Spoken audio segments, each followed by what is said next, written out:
So here we are, October 2013, and what you're looking at is a very unique gift in creation. These are daily journals that I've been writing ever since January 1st, 1994.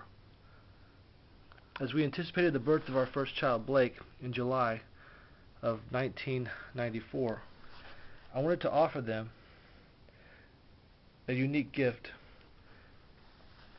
And so I began to journal every day. And I've continued to journal. And Blake is now 19. And Kennedy came along in 1998. And Kennedy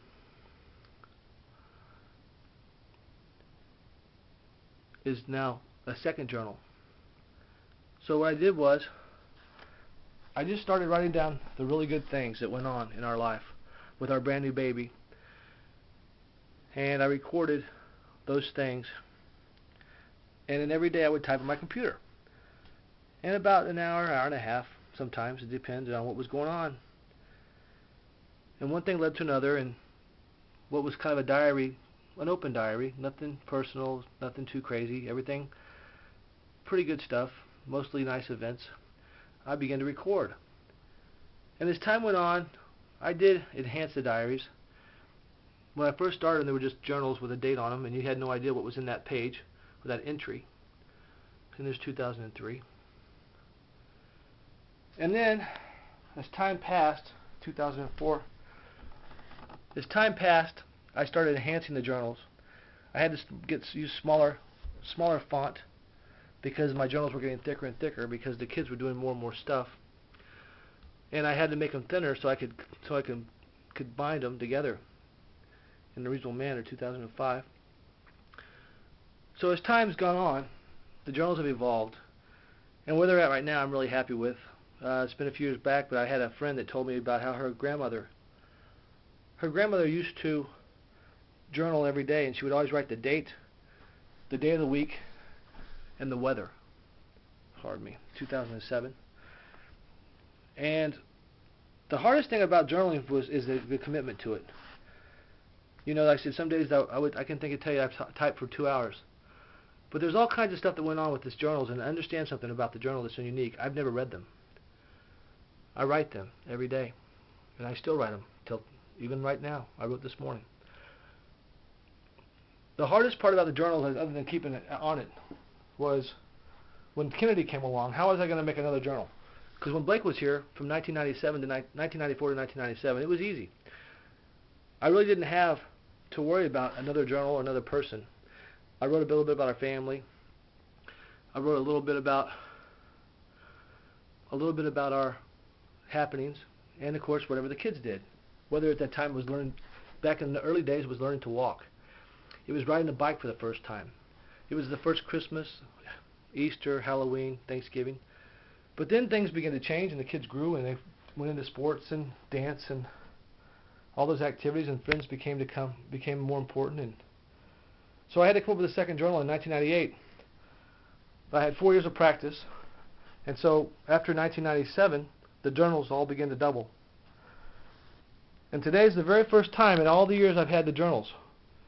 The journals have really never been read. I type in them every day, and then I put the book away, or the computer. About every 3 or 4 months, I'll get them printed out into a long hard form, 2 copies, front and back. And then at the end of the year, I get them bound, and then I take all the pictures and all the scrapbook type stuff of the year, and I'll make them into I'll do the scrapbook, and that's what makes the journals unique and gives them the personality for each child. The very first journals didn't have that. I didn't really understand what I was doing with it. It was just an idea. I'd never journaled before. And so the very first journal was actually done for many years before I went back and put in the first pictures, which was Blake's birth announcement. Okay? And then on the pages behind that, I added the first time his mother ever held him, the first picture he had ever taken, and the first time Kim had ever held him, and his very first Halloween outfit. It was a gesture. Well, as time went on, I did more and more with the journals, and of course, some of these still do not have pictures. The first ones don't have pictures. And the covers are different every year. But I began to realize how much more personality and much more flavor and color I could give my journals. So in 2000, to change the millennium, as they called it, here is what it looks like for the first time, a colorful journal. And then on the inside, I would do the picture of the year. 2000, Blake was 5 years old, no training wheels. There's a big event for any child, any young person, no training wheels for the first time. There was recess when Blake went out to play and he fell and hit the swing. He got a shiner, a black eye that most people would love to have. And of course Kennedy came along. And here's Kennedy in 2004. And here she is with her toes painted for the first time, her first pedicure, her first lost tooth, front cover, and dancing, a little dancing diva. Another new one that cool I did, I really like, is when here's Blake pitching. Here he's in his wind-up. He get ready, he brought his leg up, he rocked back, and he fired the ball. But how about this one here? Blake had braces at 8 o'clock in the morning on September 2008. At 11 o'clock, he didn't have braces anymore. There's his braces. When he asked the orthodontist, "Can I keep the braces?" they thought it was kind of an odd request. No one had ever asked to keep the braces before. Well, there's the braces. And then there's spontaneous things, of course. So I started adding things like here's 2010 when iPods and Xbox became really big in his life. His first driver's license and his first car wreck. The pictures of the year.